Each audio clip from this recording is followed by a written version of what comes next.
Lieutenant Governor, thank you so much for taking the time to talk to me. I want you to first tell everybody who you are and why you're running for governor. I'm Lieutenant Governor Antonio Delgado. I'm running for governor because the status quo is broken, and we need leadership that is bold, decisive, and transformational. And we don't have a governor that's providing that right now across New York. People are hurting, and we need folks who are prepared to actually do the heavy lifting of fighting for better housing, universal health care, higher wages. These are the things that, for too long, I think have been neglected. Yeah. You told me about who you are. I'll tell you a little about who I am. I'm a senior at Syracuse University, so CitrusTV is our student-run news outlet up there. Obviously, Governor Hochul is an SU alum, doing a little homework. I know you're a Colgate alum. I think we're playing you guys on Friday in the Dome. Go Gate. We'll see what happens on Friday night. We'll see what happens. I think it'll end up in our direction. Gate. I'm from Utica area originally, though, so I have some warm feelings towards Colgate. What was your college experience like?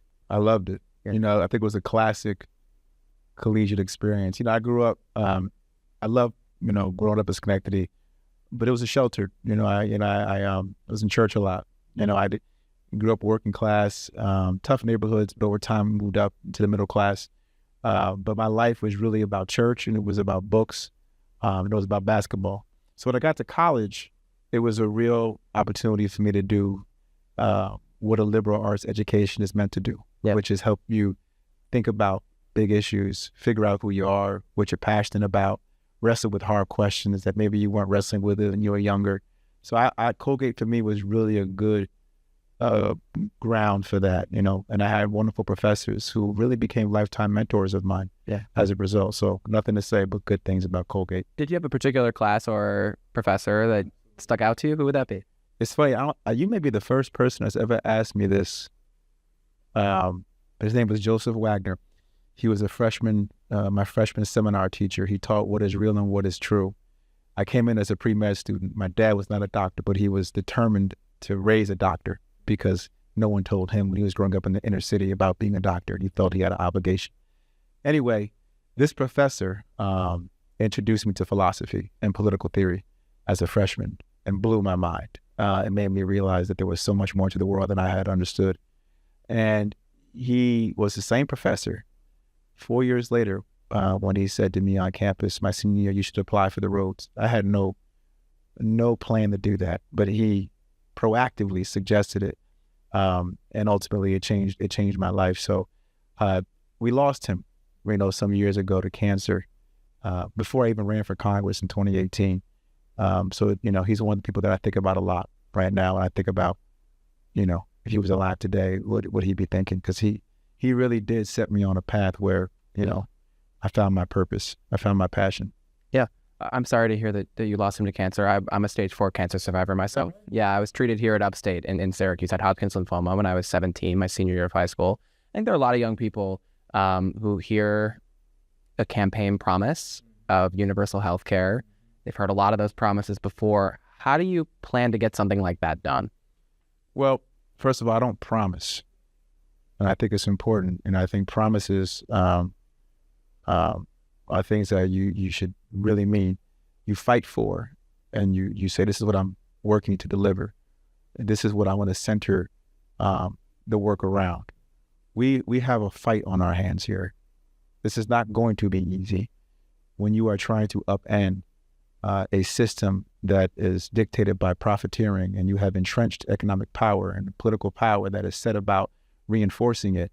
I'm not here to act like that's an easy thing to overcome.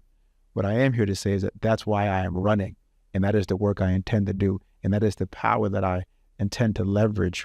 That is how I intend to use the power people give to me, is to fight. And I'd say here in New York, we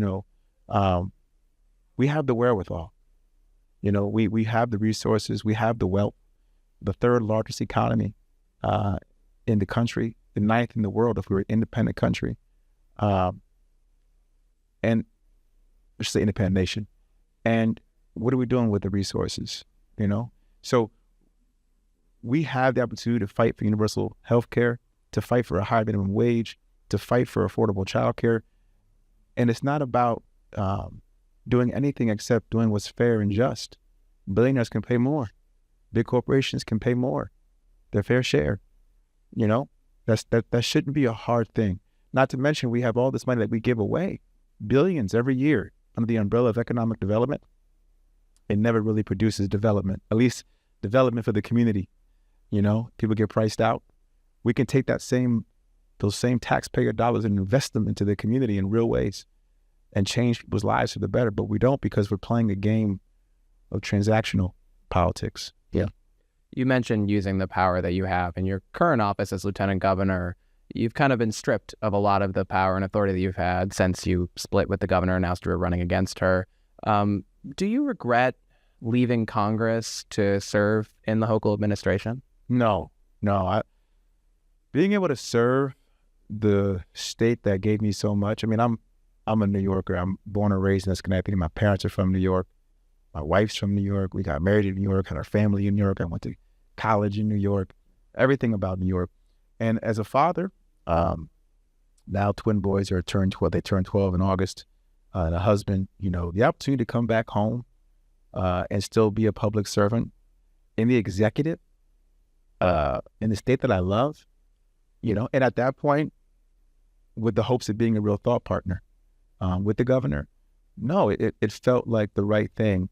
And at the end of the day, you know, still being able to serve as lieutenant governor, still being able to be an independently elected official and bring accountability to government every single day, that there's tremendous value in that I don't ever have issues with.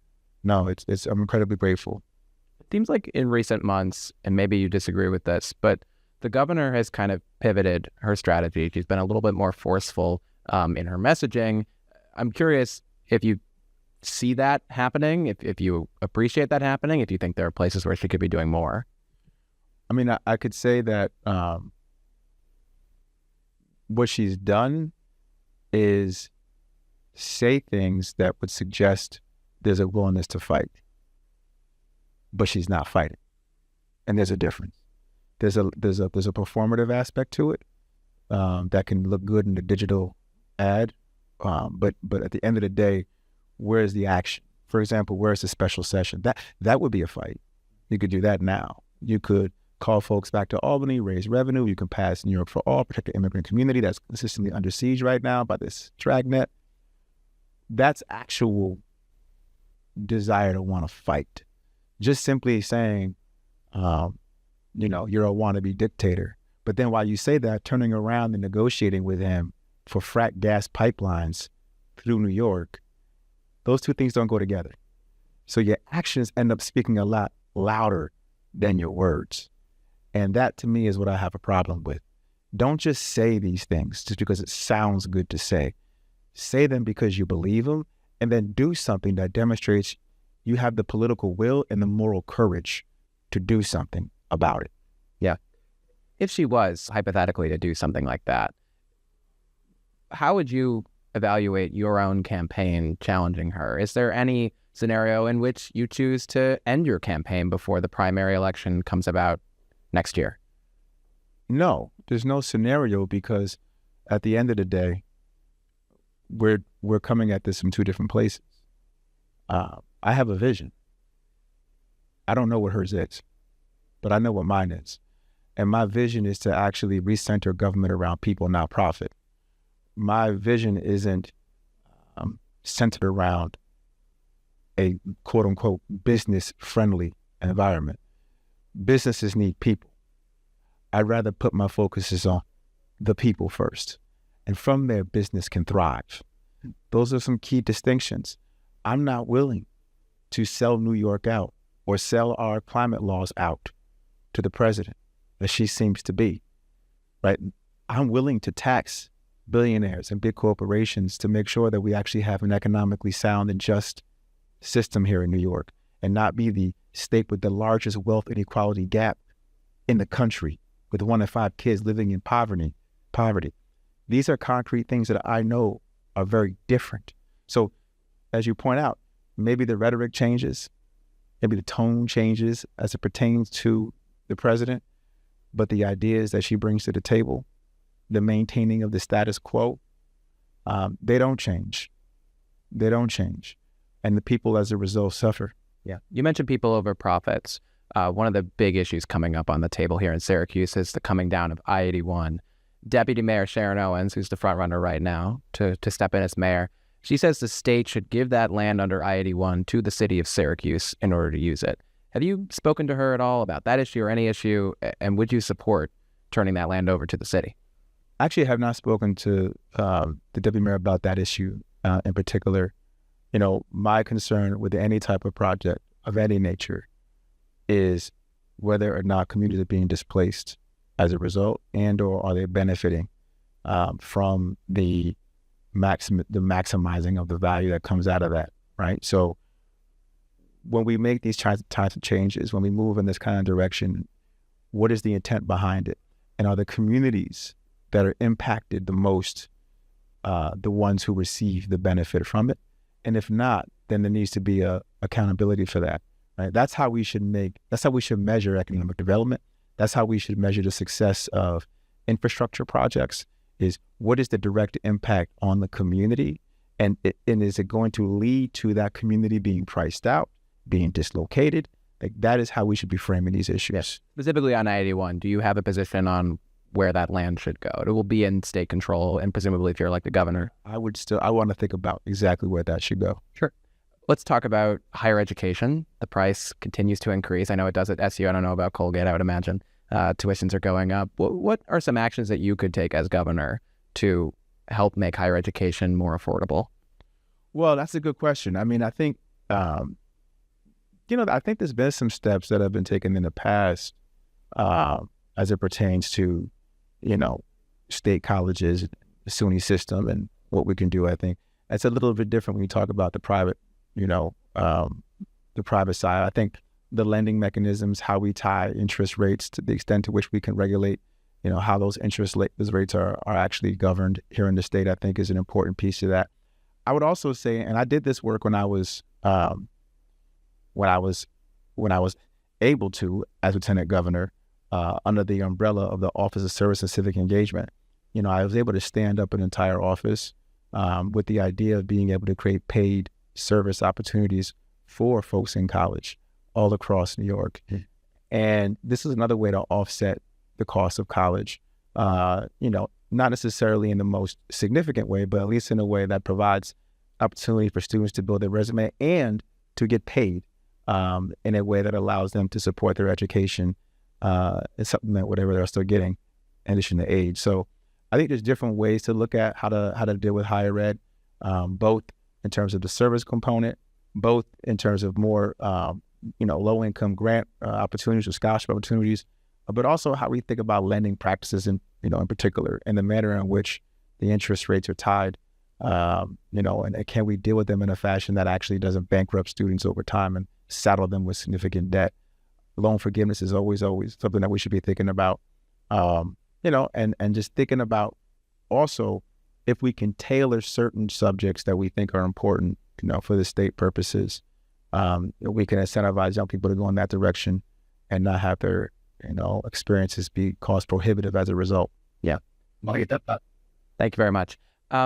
Right now, it's early, but there are polls in this race that show you pretty far down compared to the governor. How do you win in June? Well, it is early, and when I ran for Congress back in 2018, we ran in a district that first it was in a primary, 8-way primary, that no one thought someone like with my profile could win. It was a 90% white district, the 8th most rural congressional seat in the country. Trump had won it by 7 points 2 years prior. And so at the time, a lot of folks didn't see a path. How are you going to connect with voters? You were a hip hop artist. You had a album cover with you wearing a hoodie. How do you connect with these farmers? And the way we connected was showing up every single day, engaging on the issues that people cared about, listening, and having a vision that people could connect with. The vision is very important. People need to know where you want to take them. They want to see where you want to take them. And the more we travel across this state and talk to folks about healthcare, talk about real affordable housing, not just a catchphrase, talk about raise and minimum wage, talking about dealing with economic inequality in a real way, talk about protecting our environment, breaking the cycles of poverty, but with real plans consistently. The people, I think, will rally around that energy, will rally around, and you got to organize. You organize around those issues, you organize around that energy. And keep in mind, that's all in contrast to a lack of vision. That's all in contrast to a lack of no direction. And so I think people just have to understand and be brought to the forefront of mind that there's a choice. And once people understand there's an actual choice between maintaining the status quo that we know is broken and actually fixing what we know is broken, the choice will become even more clear for folks. And we'll keep building in that regard. Yeah. You talk about the status quo. There's a lot of frustration these days with Senate Minority Leader Chuck Schumer. Do you believe that he should face a primary when he's up for re-election? What I believe is that this is the time for new leadership across the board, however that comes. I think that we need the next generation to step up and be accounted for. So if there are folks out there that want to step up and be heard and be accounted for, then they should, just like I'm doing, right? I don't think anybody is owed their power. Yeah. You have to earn your power. Power is not self-legitimating. So, we have primaries for reasons. We have an open, free democracy that we celebrate for a reason. And it's important that we allow all types of folks from all types of backgrounds, particularly younger generations, to come up and engage in a process that maybe can lead to different outcomes. Yeah, I think that's a good answer on the general political question. On the specific question of Senator Schumer, do you think he should be primaried? I don't know if he should be primaried. I think my focus right now is on New York and the state of New York particularly.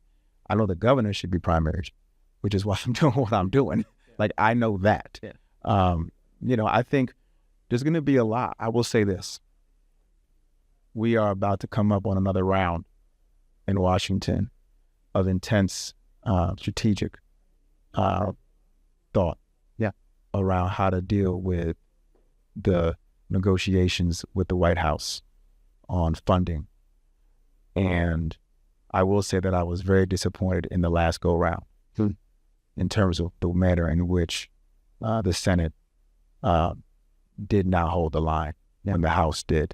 And so we will see in these next few weeks another opportunity to engage. And I'm very, very hopeful that we hold the line and actually extract something and not just give up. That to me is very important. Yeah, let's talk more specifically about that, because you served in Congress. You served in Congress during a shutdown. I think it was a record-setting shutdown. Do you think Democrats should let the government shut down if they don't get? I think we should let it shut down and extract. Get something. Fight. What specifically? It could be any number of things. And that's for the caucus. That's for the party to wrestle with. Not wait for the shutdown. Not wait for the 24 hours before but huddle up. Leadership should be huddling up and think about whether it's a healthcare approach or the ACA or dealing with SNAP, any number of things, whether it's addressing immigration in a more humane way. Have a set of demands. And then leverage the power you do possess for the betterment of the people. Yeah. Finally, before I let you go, this is maybe a fun one, hopefully. I don't mean to catch you off guard. Do you have a SU Colgate football score projection for Friday? Colgate wins. That's what I got. All right. We'll take that. Go Gate. Lieutenant Governor. We go back in a circle. Lieutenant Governor, thank you so much for your time. I really appreciate it. And thank you for being here in Syracuse. Appreciate you. Thank you very much.